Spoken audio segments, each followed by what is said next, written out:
ఇండియాలో ప్రతి 9 నిమిషాలకు ఒక చిన్నారి డ్రగ్ రెసిస్టెంట్ ఇన్ఫెక్షన్ వల్ల చనిపోతున్నాడు. యాంటీబయాటిక్స్ పనిచేయకుండా పోతున్నాయన్నది ఇప్పుడు సైలెంట్ హెల్త్ ఎమర్జెన్సీగా మారిపోయింది. సాధారణంగా బ్యాక్టీరియాను చంపాల్సిన మందులకు అవే బ్యాక్టీరియా అలవాటు పడిపోతే దాన్ని డ్రగ్ రెసిస్టెన్స్ అంటారు. అప్పుడు డాక్టర్లు వేరే స్ట్రాంగ్ మందులు ఇవ్వాల్సి వస్తుంది. అవి కూడా పనిచేయకపోవచ్చు, లేదా ఎక్కువ సైడ్ ఎఫెక్ట్స్ ఉండొచ్చు.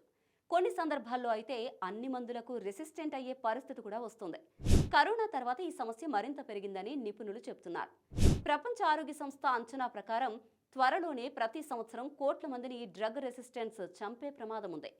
భయంకరమైన విషయం ఏంటంటే ఈ రెసిస్టెంట్ బ్యాక్టీరియా ఒకరి నుంచి ఇంకొకరికి కూడా పాకుతుంది. ఆసుపత్రుల్లోనే కాదు, ఇళ్లలో కూడా. ఇండియాలో అజిత్రోమైసిన్ లాంటి యాంటీబయాటిక్స్ను అవసరం లేకుండా వాడడం వల్ల అవి పని చేయకుండా పోతున్నాయి. ఒకప్పుడు న్యూమోనియాకు బాగా పనిచేసిన ఈ మందుకు ఇప్పుడు 80 నుంచి 90% వరకు రెసిస్టెన్స్ వచ్చింది. ఇక డాక్టర్ చెప్పకుండా యాంటీబయాటిక్స్ వాడితే మనమే భవిష్యత్తులో ప్రమాదాన్ని పెంచుకుంటున్నాం. ఇది ఒక హెల్త్ ఇష్యూ కాదు, దేశం మొత్తం ఎదుర్కొనే పెద్ద ముప్పనే చెప్పాలి.